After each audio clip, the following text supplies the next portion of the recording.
Hello everyone, welcome back to our channel IT Bunyad. My name is Payal. I read in plus 2 class. Today the topic of my presentation is database. What is database? A database is a data structure that stores organized information. Most databases contain multiple tables which may each include several different files, and a database is usually controlled by a database management system. Most databases use structure query language for writing and querying data. जो database होता है वो data का एक structure होता है जो information को स्टोर और ऑर्गेनाइज करता है. बहुत सारे database को टेबल्स में भी कंटेन किया जाता है. फिर है डाटाबेस को जो डाटाबेस जो यूज होता है वो कंट्रोल होता है, वो होता है डीबीएमएस के माध्यम से. DBMS stands for database management system. database use structure query language to writing and querying data. जो database होता है वो structure query language use database में स्ट्रक्चर क्वेरी लैंग्वेज यूज की जाती है डाटा को राइटिंग एंड क्वेरिंग के लिए. फिर अगला हमारे पास है फंक्शंस ऑफ डाटाबेस. पहला है डी एवरेज फंक्शंस. जैसे अगर हम कोई डाटाबेस के अंदर टेबल बनाते हैं, उसमें हम बच्चों के नाम देते हैं, उनके स्कूल्स के नाम देते हैं कि स्कूल्स कहाँ कहाँ है, क्लास, और फिर सब्जेक्ट में जो जो मार्क्स हैं वो हम लगाते हैं. फिर उसमें डी एवरेज फंक्शन, अगर हमारे को बच्चों के मार्क्स के एवरेज निकालनी हो तो उसके लिए हम डी एवरेज फंक्शन का यूज करेंगे. फिर उसके बाद है डी काउंट फंक्शन, जिसमें हम सेल्स को काउंट करते हैं. डी काउंट फंक्शन, अगर हमने टोटल बच्चे कितने हैं वो लेना हो तो फिर हम डी काउंट फंक्शन का यूज करेंगे. टोटल सब्जेक्ट कितने हैं वो लेना हो फिर डी काउंट का फंक्शन यूज करेंगे. फिर अगला है D get function. D get function जिसमें हम प्रॉपर सर्टेरिया ज्ञात करते हैं, जिसमें अगर हमारे पास बच्चे हैं, मंझोल स्कूल के बच्चे हैं, परवाणु स्कूल के बच्चे हैं, सोलन स्कूल के बच्चे हैं, अगर हमारे को एक जगह के प्रॉपर सारे बच्चे एक ही स्कूल के चाहिए, अगर हम डी गेट फंक्शन लगाएंगे तो उससे अगर हमारे को मंझोल स्कूल के बच्चे चाहिए तो वो सारे मंझोल स्कूल के बच्चे हमारे पास आ जाएंगे. फिर अगला हमारे पास है डी मैक्स फंक्शन. अगर हमने मैक्सिमम सपोज करो अगर आईटीएस का सब्जेक्ट है, हमें उसमें जो मैक्सिमम मार्क्स है वो चाहिए, तो डी मैक्स फंक्शन से हम आईटीएस सब्जेक्ट के मैक्सिमम मार्क्स का पता लगाते हैं. फिर है डी मीन फंक्शन, जिसमें हम आईटीएस सब्जेक्ट अगर हमारे पास है, अगर हमारे को उसकी मिनिमम वैल्यू चाहिए तो हम सब्जेक्ट्स की मिनिमम वैल्यू का पता लगाते हैं.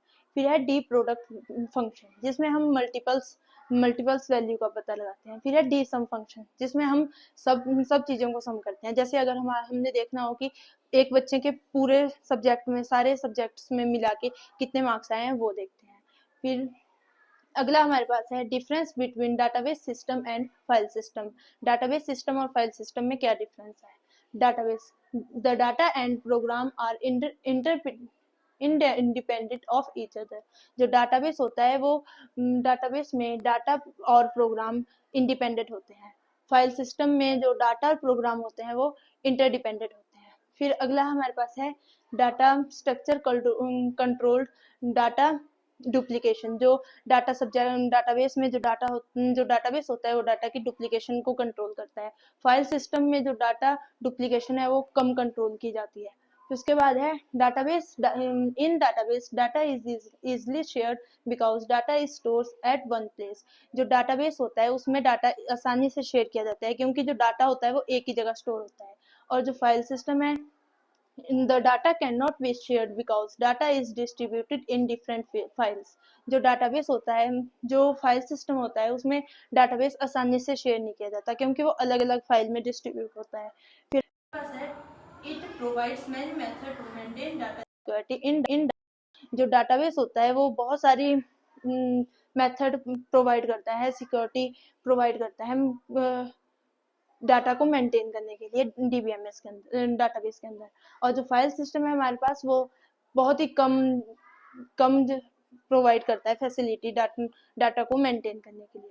फिर अगला हमारे पास है data DBMS database system is very complex system. जो डाटाबेस सिस्टम होता है वो वेरी कॉम्प्लेक्स सिस्टम होता है और जो फाइल सिस्टम होता है वो लेस कॉम्प्लेक्स सिस्टम होता है. अगला है डाटाबेस में जो डाटा स्टोर होता है वो कम जगह घेरता है और इससे जो मेमोरी होती है वो भी कम वेस्ट होती है. और फाइल सिस्टम में जो डाटा है वो अलग अलग जगह सेव होता है तो इसलिए ये जगह भी ज़्यादा घेरता है और जो हमारी मेमोरी होती है वो भी ज़्यादा वेस्ट होती है. फिर है database provides many facility to maintain program. जो डाटाबेस होता है वो बहुत सारी फैसिलिटी प्रोवाइड करता है प्रोग्राम को मेंटेन करने के लिए, और जो फाइल सिस्टम होता है वो लेस कंट्रोलिंग फैसिलिटी प्रोवाइड करता है। फिर अगला है if database fail it effects all application that depended on database. अगर जैसे हमने तीसरे इसमें पढ़ा था कि in database data is easily shared because data is stored on at one place. जो डाटा होता है वो डाटाबेस के अंदर एक ही जगह स्टोर होता है, तो अगर एक डाटाबेस फेल होता है तो वो सभी एप्लीकेशंस पर इफेक्ट करता है।